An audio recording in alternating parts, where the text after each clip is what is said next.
अक्षय तृतीयेच्या मुहूर्तावर संपूर्ण राज्याचे लक्ष लागून असलेल्या बुलढाणा जिल्ह्यातील भेंडवळ येथील 370 वर्षांची परंपरा लाभलेल्या घटमांडणीचे भाकीत सोमवारी पहाटे जाहीर करण्यात आले।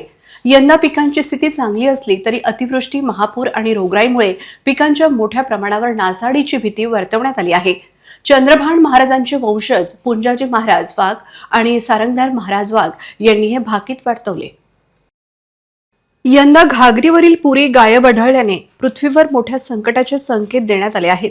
शेतीबाबतचे मुख्य निष्कर्ष असे आहे की पिके भरपूर येतील, चारा आणि पाण्याची उपलब्धता चांगली राहील, शेतमालाला समाधानकारक भाव मिळतील, अतिवृष्टी आणि रोगराईमुळे पिकांची आतोनात नासाडी होईल, ज्याचा परिणाम देशाच्या अर्थव्यवस्थेवर होऊन ती काही प्रमाणात कमकुवत होऊ शकते। ते पावसाळ्याच्या बाबतीत पहिला महिना जो आहे जून महिना हा कमी अधिक दाखवते, म्हणजे काही ठिकाणी पाऊस पडेल, काही ठिकाणी नाही पडणार, त्यामुळे सार्वत्रिक पेरणी होणार नाही। दुसऱ्या महिन्यात मात्र साधारण दाखवते, तर दुसऱ्या महिन्यात बऱ्याचशा ठिकाणी पेरणी होईल आणि तिसऱ्या महिन्यात जो आहे तर चांगला पाऊस पडेल आणि चौथ्या महिन्यात सुद्धा चांगला पाऊस पडेल आणि अवकाळी पाऊस सुद्धा भरपूर आहे। तर काही ठिकाणी तिसऱ्या आणि चौथ्या महिन्यात अतिवृष्टी सुद्धा होऊ शकते, त्यामुळे पूरजन्य परिस्थिती निर्माण होतील आणि बरेचशा ठिकाणी काही पिकांची जे आहेत लवकर येणारी जे पीक आहेत त्यांची नासाडी सुद्धा दाखवते आहे। रोगराईचं प्रमाण चांगल्या प्रकारे जास्त दाखवते आहे। राजकीय भाकितानुसार देशाच्या सत्तास्थानी असलेले नेतृत्व कायम राहील असे संकेत मिळाले आहेत। मात्र शत्रू राष्ट्रांकडून होणारा त्रास आणि नैसर्गिक आपत्तींमुळे देशाच्या संरक्षण खात्यावर मोठा ताण येणार आहे। आर्थिक आघाडीवरही मोठे चढउतार पाहायला मिळतील। राज्याच्या बाबतीत राजा तणावात राहील, राजा कायम आहे पण तणावात राहील, कारण आर्थिक परिस्थितीमुळे आणि जे जगातील ते युद्धाची परिस्थिती आहे त्यामुळे सुद्धा आपल्यावर परिणाम होणारच आहे, त्यामुळे सुद्धा राज्यावर तणाव राहील। पिकांचा विचार करता यावर्षी तूर, हरभरा आणि गहू या पिकांसाठी वातावरण अत्यंत पोषक राहील। कडधान्याचे उत्पादन चांगले झाल्याने शेतकऱ्यांना दिलासा मिळेल, तसेच कापसाचे पीक यंदा समाधानकारक राहील असा अंदाज वर्तवण्यात आला आहे।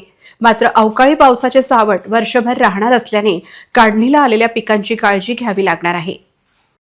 त्याच्यात तुरीचं पीक, हरभऱ्याचं पीक, गव्हाचं पीक हे चांगले दाखवतात, कपाशीचं पीक पण चांगलं आहे। पुरी नसल्यामुळे थोडा जे महापूर होतील त्यामुळे नदीकाठच्या लोकांना महापुरामुळे असं पृथ्वीचं नुकसान होईल।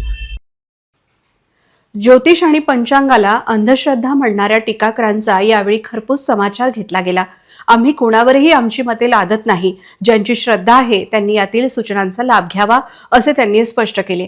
तसेच धर्माच्या नावाखाली चालणाऱ्या चुकीच्या मंत्रतंत्रांचा आणि बुवाबाजीचा त्यांनी जाहीर निषेध केला।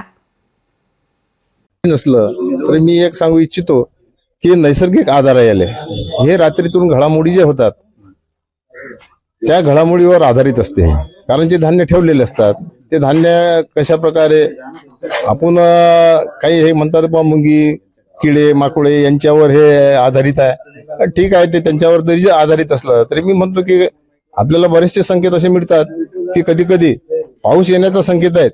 मुंग्या, बरोबर मुंग्या आपले अंडे जर सुरक्षित ठिकाणी नेत असतील तर 24 घंट्यात पाऊस येते, असे उदाहरण आहेत त्याचे। म्हणून निसर्ग अशा घडामोडी आहेत, याच्यावर विश्वास ठेवू नये। हे कसं काय?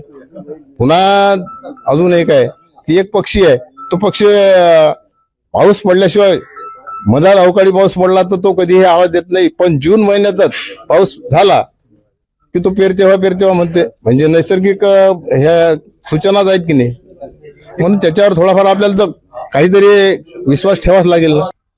आणि सातत्यानं हे संपूर्ण भागीदारांवर हे थोटार नाही म्हणून आरोप करते, काय भूमिका आहे तुमची? त्यांचं कसं आहे की त्यांचं कार्यच ते आहे, त्यांचं जे कार्य आहे ते त्यांचं ते कार्य करतात, आमचं जे कार्य आहे ते आम्ही करतो। त्यांनी कितीही थोटान म्हटलं तरी देशातील हा जो देश आहे संस्कृती प्रधान देश आहे, वैदिक संस्कृती प्रधान देश आहे। यामुळे कितीही त्यांनी केले तर वैदिक संस्कृती किंवा सनातन धर्म निश्चित कायम राहणार आहे। हा कुठेही संपवण्याचा प्रयत्न केला तरी संपणार नाहीये। काही शास्त्रीय आधार नाही म्हणतात तुमच्या विभागात? ठीक आहे, त्यांच्या मते नसला तरी आमच्या मते आहे। सध्या आम्ही बुलढाणा जिल्ह्यातील भेंडवळ या गावी आहे आणि इथली जी भविष्यवाणी असते शेतीच्या बाबतीत ही अतिशय तंतोतंत ठरते असं शेतकऱ्यांच्या येथील संपूर्ण मत असते. आणि तेवढ्याकरता येथील जे सगळे शेतकरी आहेत त्या परिसरातील आजूबाजूचे सगळे शेतकरी इथं या भविष्यवाणी करता इथे जमा होत राहतात.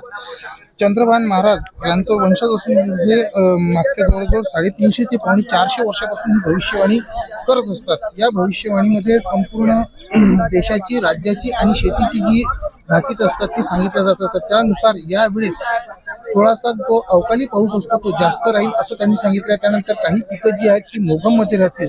चांगल्या प्रकारचं पीक जे सांगितलं गेलेलं आहे ते सोयाबीन आणि सुरुवातीचं पीक, सुरुवातीला पावसाळा सुद्धा थोडासा कमी जास्त लहरीपणा त्याचा राहणार आहे.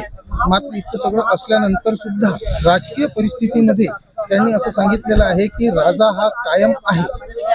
त्यानुसार संपूर्ण हे परिसरातील जे गणित आहे ती ठरवल्या जात असतात. शेतकरी इथे उत्साही दिसत आहे आणि तो आपल्या पुढच्या तयारीसाठी लागलेला आहे. कॅमेरा पर्सन समीर देशमुख सोबत महेंद्र मिश्रा, बुलढाणा.